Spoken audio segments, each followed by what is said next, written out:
Hi అండి. Welcome to my channel Prashanthi's kitchen. So ఇవాల్టి recipe వచ్చేసి వంకాయ ఫ్రై అండి.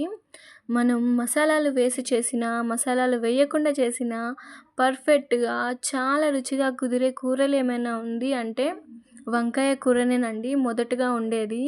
అందుకేనేమో వంకాయని కూరల్లో రాజు అని పిలుస్తారు. అలానే నేను ఇవాళ సింపుల్ వేలో వంకాయ ఫ్రైని ఎలాంటి మసాలాలు యూజ్ చేయకుండా ఎలా ప్రిపేర్ చేసుకుంటానో చూపిస్తాను పదండి. ముందైతే స్టవ్ ఆన్ చేసి ప్యాన్ పెట్టుకొని ప్యాన్ కొంచెం హీట్ అయిన తర్వాత ఒక 2 టేబుల్ స్పూన్ వరకు ఆయిల్ యాడ్ చేసుకోవాలి. ఆయిల్ కొంచెం హీట్ అయిన తర్వాత అన్నీ కలిపి పెట్టుకున్న పోపు దినుసులు, అలానే 2 పొడవుగా కట్ చేసి పెట్టుకున్న గ్రీన్ చిల్లీ, ఒక 2 మీడియం సైజ్ ఆనియన్స్ని యాడ్ చేసుకొని ఒక్కసారి బాగా కలిసేలా కలుపుకుంటూ ఒక 2 మినిట్స్ పాటు ఫ్రై చేసుకోవాలి.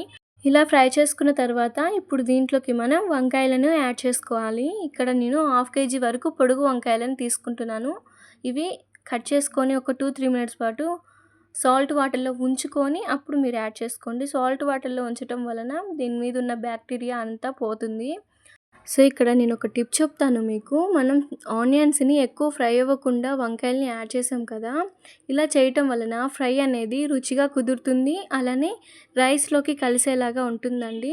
టేస్ట్ కూడా చాలా బాగుంటుంది. ట్రై చేయండి. నెక్స్ట్ ఇప్పుడు మనం వంకాయలను యాడ్ చేసుకున్న తర్వాత ఒక 2 రెమ్మల కరివేపాకుని యాడ్ చేసి అలానే దాంట్లోకి రుచికి తగినంత ఉప్పు యాడ్ చేసుకోండి. ఉప్పు యాడ్ చేయటం వలన వంకాయకి బాగా పడుతుంది. మనం లాస్ట్‌లో యాడ్ చేస్తే వంకాయకి ఉప్పు పట్టదండి. సో ఇప్పుడు యాడ్ చేసుకోవాలి. ఉప్పు యాడ్ చేసుకొని దాంట్లోకి 1 టేబుల్ స్పూన్ వరకు పసుపుని యాడ్ చేసుకొని ఒక్కసారి బాగా కలిసేలాగా కలుపుకోవాలి. ఇదంతా కలిసేలాగా కలుపుకొని దగ్గరగా మీడియం ఫ్లేమ్లో పెట్టి మంచిగా కలుపుకుంటూ వంకాయ అనేది బాగా ఫ్రై చేసుకోవాలి. సో చూసారు కదా, ఈ విధంగా వంకాయల్ని మనం ఫ్రై చేసుకోవాలి. ఇప్పుడు దీంట్లోకి మనం రుచికి తగినంత కారాన్ని యాడ్ చేసుకోవాలి. ఇక్కడ కారం వచ్చేసి నేను 1 టీ స్పూన్ వరకు తీసుకుంటున్నాను. ఇంకొక 1 టీ స్పూన్ వరకు సంబారీ కారం అంటారు కదండి, ఆ కారాన్ని తీసుకుంటున్నాను. సో మీ దగ్గర సంబారీ కారం లేకపోతే నార్మల్ కారమైనా యాడ్ చేసుకోవచ్చు. ఇలా కారాన్ని యాడ్ చేసుకున్న తర్వాత ఇదంతా బాగా కలిసేలా కలుపుకొని ఒక 2 నిమిషాల పాటు మనం ఫ్రై చేసుకోవాలండి. ఇలా ఒక 2 నిమిషాల తర్వాత దీంట్లోకి వెల్లుల్లి రెబ్బల్ని 2-3 దంచి యాడ్ చేసుకోవాలి. ఇలా వెల్లుల్లి రెబ్బల్ని యాడ్ చేయటం వలన కూరలో ఉన్న పచ్చివాసన అంతా పోతుంది. మంచి టేస్ట్ అండ్ ఫ్లేవర్ వస్తుంది. లాస్ట్కి కొంచెం కొత్తిమీర వేసి ఒక 2-3 మినిట్స్ పాటు ఫ్రై చేసుకోవాలి. సో ఇలా ఫ్రై చేసుకొని స్టవ్ ఆఫ్ చేసుకోవటమేనండి.